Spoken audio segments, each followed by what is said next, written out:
Look at this cute ass little car. No, man, they didn't see it yet. Oh. What, are we surprising them? Welcome to today's video. All right, we got a 1986. Kyle's absolutely blowing this for us. It's currently Friday. In front of us, we have if you could take a guess, we hinted it in the last 2 videos. What is it? It's a Miata. Look at me. This is cool because this is a fun car that I've always loved. And now I get to poke around it. I hope the owner's okay with it. He's probably watching. Yeah. What's up, man? I'm poking around your car because I like it. Out of respect. Look at that. So this is a 1.8 liter, it looks to be. All stock. Looks really clean for a Canadian car. It actually is really clean. You got some BCs. Mishimoto. Yeah, it's a sick car. Awesome. And you already got the inside gutted for it. I don't know if we're doing a full cage. No one knows. Okay, so we're doing a roll bar on this Miata. We don't usually do roll cages or anything anymore, but we just had a local guy come by and wanted a roll bar done. We used to sell them on the website. We stopped doing that. It's just a little too time consuming. Shipping was a pain, a few different factors, but yeah, so we're just doing a one-off one for this guy. All we're doing is, it's not a roll cage, just a roll bar. I don't know if we're doing a full cage. It's a bolt-in roll bar, not a welded-in roll bar. So all we're doing is a main hoop to fit inside the soft top here. So it'll fit underneath it, obviously not over top. So it's gonna come up, follow the line of the soft top, and then we're just gonna have 2 rear stays going. There's a little opening back there. I have the tube over in our welding department, and if we go over there, we'll bend it all up. Should be able to just start building off of that. So let's go to the welding section. We'll get our main hoop bent up. Been a while since we had this unit out. Hey. Shut up.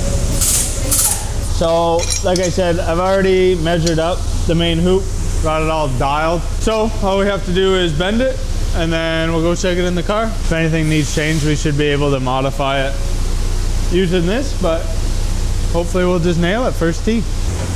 So, from Bentech, we put in all of our dimensions. You probably can't see it well. That's all the stuff that I inputted based on measurements we took inside the car. So this is our cut length. So that's how long that tube is that's in the bender right now. And this is all of our bends right here. So you can see we have 4 bends total. It gives you the location, which is just your distance from the start of the tube. So 7, 18, 52, 67, and then it gives you your angle.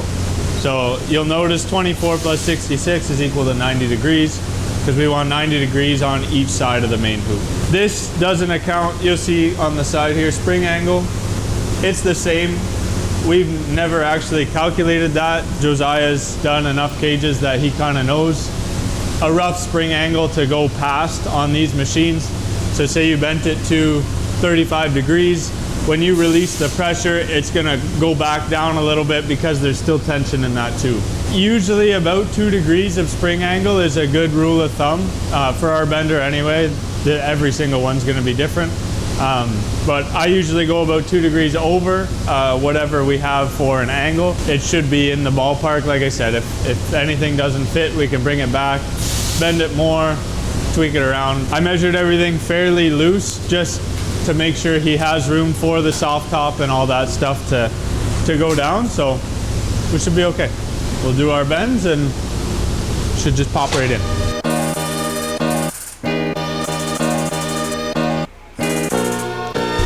So like I said, it was 22, go too fast. You'll see it release when I let the, see that?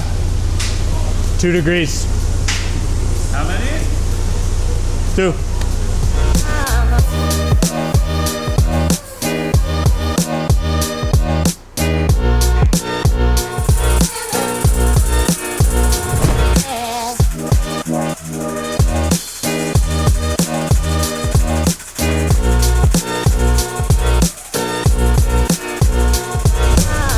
Do you want to relive the old days, or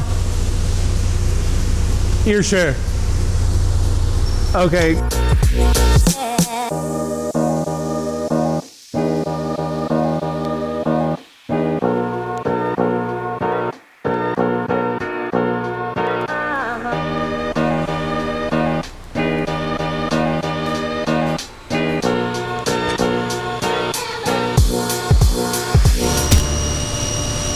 Can you get on the other side for me there, big dog? Okay. So I just have to move the seatbelt out of the way. Okay, Kyle, that's what I'm talking about. What does Jim Carrey say? Like a glove? Like that? Yeah. That wasn't Jim Carrey, that was Ace Ventura, you idiot. It's clear. It looks like I might have to just take an eighth off of that side. I'm just gonna go grab my level.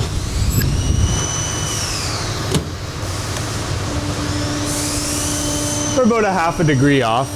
Car's at 0.3, we're at 0.9. So yeah, 0.5, 0.6 degrees off. Do you know what the decimal of a degree is? It's a minute. Look it up if you don't know what I'm talking about. So, we put this in.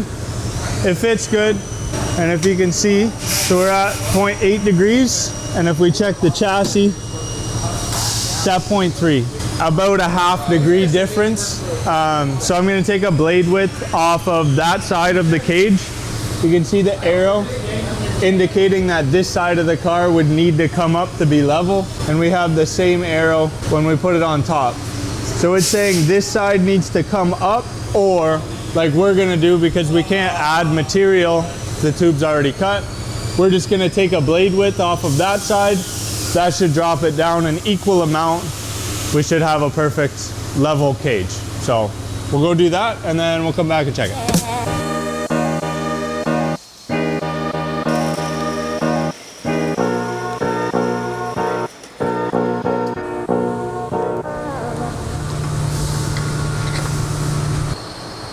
We just went and cut our tube. So you can see we're 0.3 on the roll cage, which more than fine.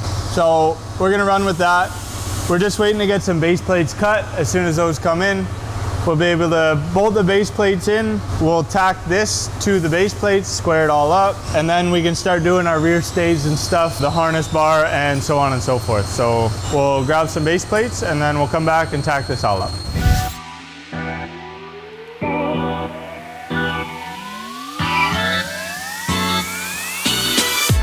So we got our base plates now. We just have to bend these two here, and then everything else pretty much just bolts into the car. So we're gonna have to take a couple things out, starting with the seat belts here. One more right there. So we'll have to take that out too. So basically the plates that we're bending are gonna sit on the bottom bolt. They'll sit flat here, and then they get a 90 degree, and then they register with this bolt here. And then our harness bar plates are gonna be up here. They'll kind of wrap around the roll bar, tie into this, and then we have another hole there for the harness bar to go across. They'll basically sit on here like this. I guess probably more like that. And then our harness bar is gonna go from here straight across. We'll just kind of keep trucking, and then you guys will see the progression of it as we get closer to the end.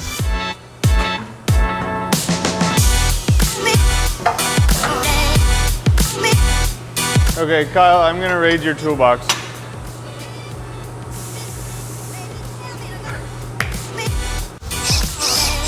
Oh my God! That's huge!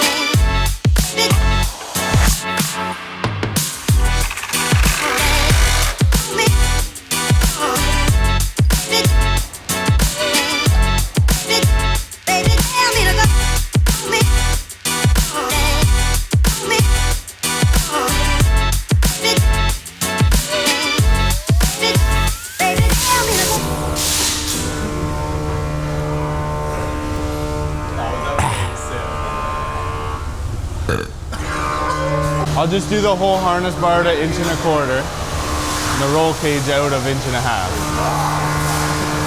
Kyle?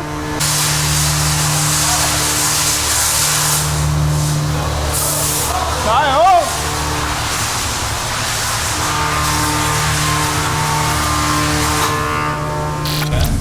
dowels for the harness bar. What's a dowel? Basically just a standoff for the harness bar to be welded to. It'll make more sense in a second.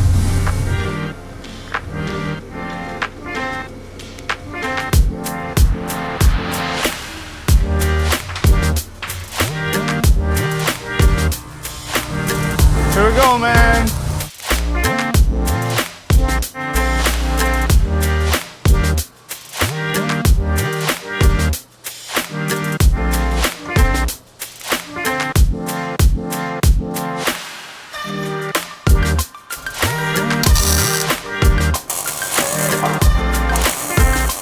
Okay, so we have the main hoop in. It's all tacked in.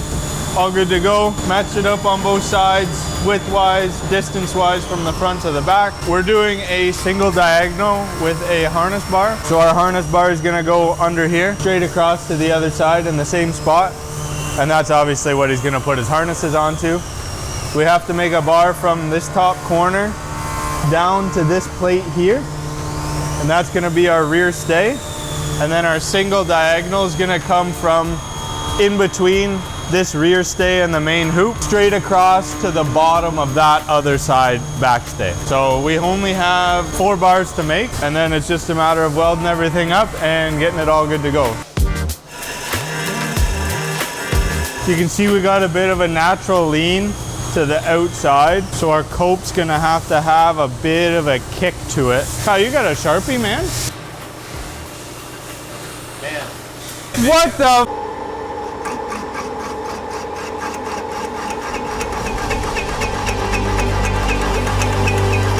The tube's still way too long. So I have to correct it and then just take more out of it until it comes to where I want it.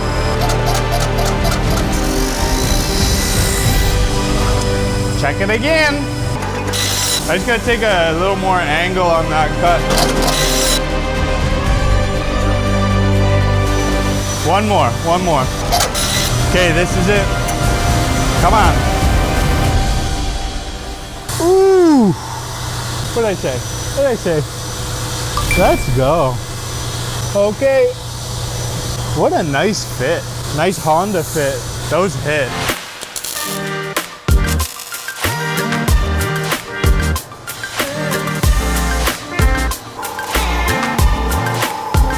So basically that's what we want. It's gonna be easier to do that coat first and let that dictate what angle this is gonna sit on. Because I mean, we have room to go up, right? So we'll do that coat first, get our angle set for that, and then we'll start to think about doing these.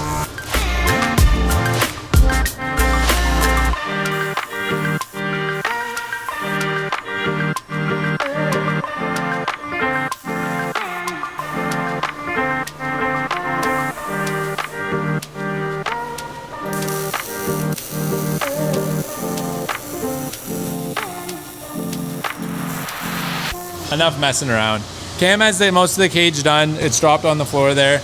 He's just making the harness bar right now for it. So we cut to length and now we just have to notch the sides. And then we can put the cage back in, bolt it in. We're good. Actually, no, he's getting powder coated black. So we also do that in house if you didn't know that. If you want to get your angle kit powder coated, right through these doors, right here.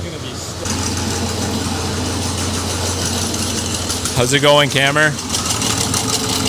Cranking. 90s. Just cranking 90s. First cut is complete. It's smoking. Fire alarm's gonna go off. No, I'm just joking. No, I'm just joking. Oh, I got tape measure right here, man. I got the tape measure right here. Tape measure right there, man. I have one right here. You found one. Brandon, come on over. Yeah, Brandon, how's today going? Pretty well. Got about 10 orders going out. Brandon has stepped up to the plate. Yup. He's been getting 23 orders he got out yesterday. All by myself. All by himself. No, Ethan Doug did one. Doug helps you. Yeah, Doug helps. Yeah, Doug's a beauty. He's over here assembling and stuff. Yeah. But Brandon here. Doug, I wouldn't be able to do it. If you're getting your pack, Doug. Kyle back. Okay, whatever. So yeah, if you get your package safely to your house, you know it's because of Brandon. I got you. Okay, bye, Brandon. Peace. Thank you. The whole thing was Kyle's forehead, but whatever.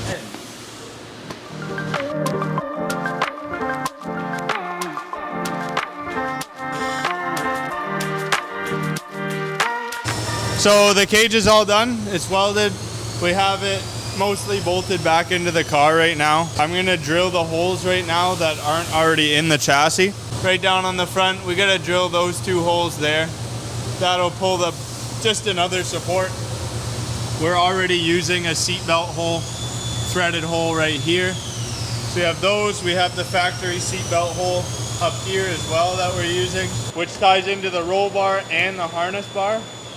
And then in the back, there's 3 holes back there. One's already drilled, the other 2 are not. I'll take it out, give it to Troy to powder coat it. Once that's all done, he'll bring it back. All of our holes will be drilled already, and then we can just bolt it back up and we'll have a roll barred Miata.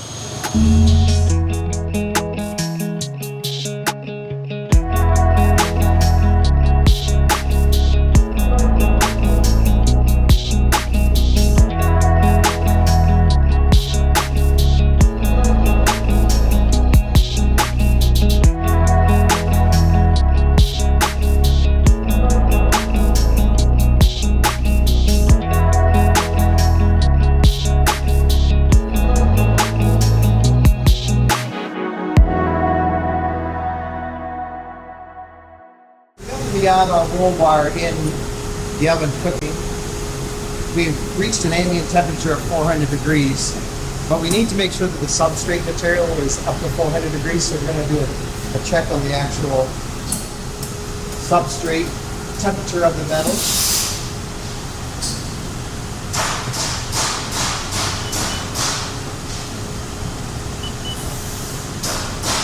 So we're right around the 400 mark, so it needs a little bit more time just to bring it up to a full 400 degrees.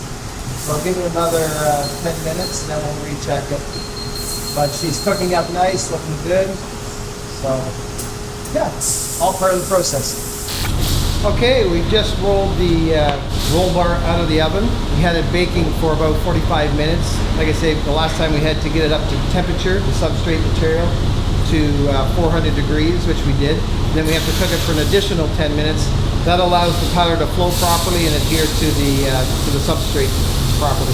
So our final check here before we can let it go is just to do a thickness check. The manufacturer recommends between 2 and 5 millimeters. So we're going to do a little check to make sure that we've got the right thickness of powder on there. And we're right in there at 3 on that, which is perfect. Like I say, between 2 and 5 is where we want to be. That one's 2. And that one's at 476. So we're right in the parameters. We know the powder has got the proper thickness. We cured it to the proper temperature, so we're good to go. It's a nice black ice metallic. It's got a really nice metal fleck in it, kind of a silver fleck. Hard to see in this light, but looks fantastic. She's ready for install.